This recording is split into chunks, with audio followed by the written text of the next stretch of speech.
Hey guys, what's up? It is Gina Ifoe, the one and only African superstar, back with another unpopular opinion. I want to first remind you guys to please subscribe. Right here, right now, if you're not a part of our channel.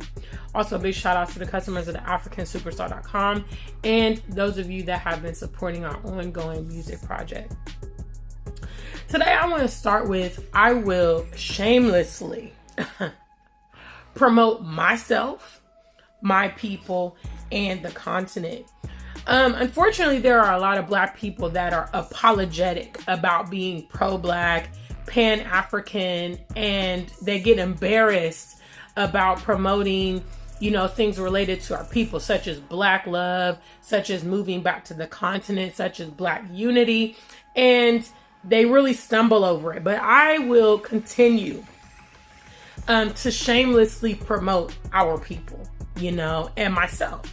I think if you are an entrepreneur or you're someone who is trying to get out there, you have to be your own biggest fan. You got to be in your corner, and you also have to support the things that you believe and that you promote.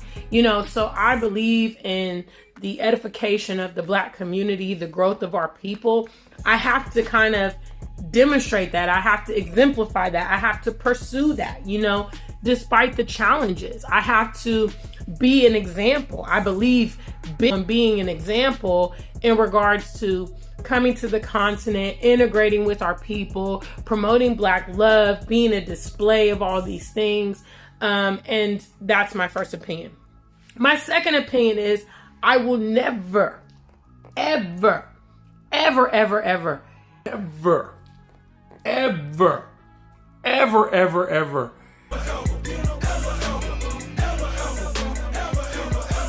tear down Black men. Unfortunately, there's a lot of Black women in the social media space that have made a platform. Some of them have even made a fortune off of degrading and demeaning and insulting Black men. Despite some of their challenges, despite some of their deficits, the way that they have been managing our community and the way, you will never ever catch me doing that. The simple reason is, first of all, I came from a Black man, a Black man contributed in my being here. Also, they are an extension of me. They are an extension of my community. I kind of believe in the bro code a little bit, which is, these are my people. And there are constructive ways to deal with challenges facing our people, but I don't think that degrading them is one of them. In no way, shape, or form is degrading someone going to promote them to be better. You have to think about yourself on an individual level. If someone is always criticizing you, someone is always bringing up your faults, people are always discouraging you, that doesn't really lift you up and want to promote you to be better and address those areas. When you get praised, when you get acknowledged for moving forward, when you see progress, those are the things that give you the motivation to continue. My next opinion is iPhones are overpriced and overrated. Now, this might be a shocking fact for you people to know. I have never ever owned an iPhone, nor would I. The only Apple product that I ever have, kind of owned is my ex-husband's iPad. So I use that, and, following our divorce, I retained that. And I don't think iPhones or Macs or whatever are user friendly. I was educated on PCs and stuff like that at ITT Tech, where I did technical studies, and I just preferred that interface. And I think iPhones are just overpriced, and I think it's a trend. I think it's kind of, the perception is like the cool people have them, or the wealthy people have them, and people are spending a fortune on these phones, and it's crazy. And when these phones break, it's like a nightmare. You know what I mean? So I have actually never, like I said, never owned an iPhone. Don't ever prefer to. I've been an Android user. I've used Nokia's back in the day. I graduated to LG. When I moved to the UK and they didn't have LG, I started using Huawei phones, the Chinese phones, and those are the phones that I've been using throughout. So I think iPhones are overpriced. I think the hype is just, and I don't ever foresee using them in the future. My next unpopular opinion is people that watch my channel and don't subscribe. I mean, some of you guys are so like whack that you actually go to the search bar on YouTube and type in my name every single time you want to watch me just because you don't want to subscribe. Who does that? That is so lame. Now I do have a good ratio, I would say, on my channel. The majority of people that watch me are subscribed. The last time I checked, it was around 65%, which is really, really good. But people that watch and don't subscribe, so super lame. Can you stop being lame, 2022? Like, does it take that much effort for you to click the little, thumbs up? And I mean, it would actually save you a couple seconds of having to like go and search for me, go type in my name and, come. And I would say if you come to my channel and you probably watch more than 2-3 videos, you like me. You like me. You like me. You like me.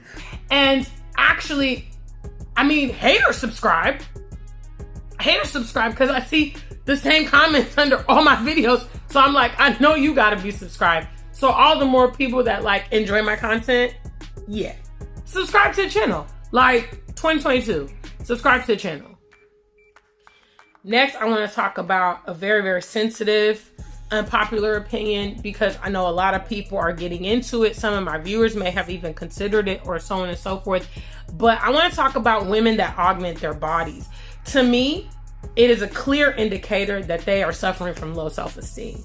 They may have been influenced by social media or celebrities or whatever. But when you look at your body and you start, thinking about, well, if I fix my thighs, I would be more attractive if I pump up my lips or if I get bigger breasts. And the thing about this is it's kind of a crapshoot. For those of you that don't know what crapshoot is, go look it up. I'm trying to help you with your vocabulary. But a crapshoot is basically, it's kind of like a domino effect. You start with one thing, and then next thing you know, well, I can correct this, and I can correct this, and I can correct this. And we see this a lot of times with these people that get body augmentation. They start out with one procedure, and then they do other procedures, and God forbid you get botched. God forbid you get botched, because then you're going to have reconstructive procedures to try to fix whatever went wrong. I would be lying to you to say that sometimes I, for instance, look at my body and think, if I couldn't just fix this tummy, that's my trouble area. That's the trouble area of many women. However, I just choose to go about it by exercising and staying fit. Am I ever going to be the person with the extra super tiny little waist? No, it's not how my family is built genetically.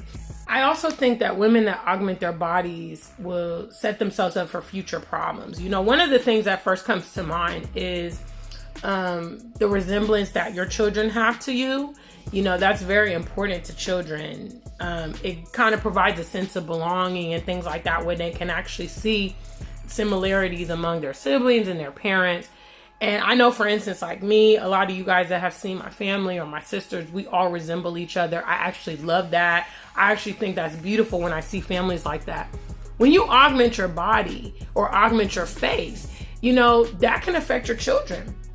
I've actually seen an episode on a talk show where this child was feeling inferior because their mom looked like this glamorous kind of celebrity, and the child obviously did not resemble that. So those are some things to consider. Some of you, like I said, may have considered it or may have done it, but that's my personal opinion about women who augment their bodies.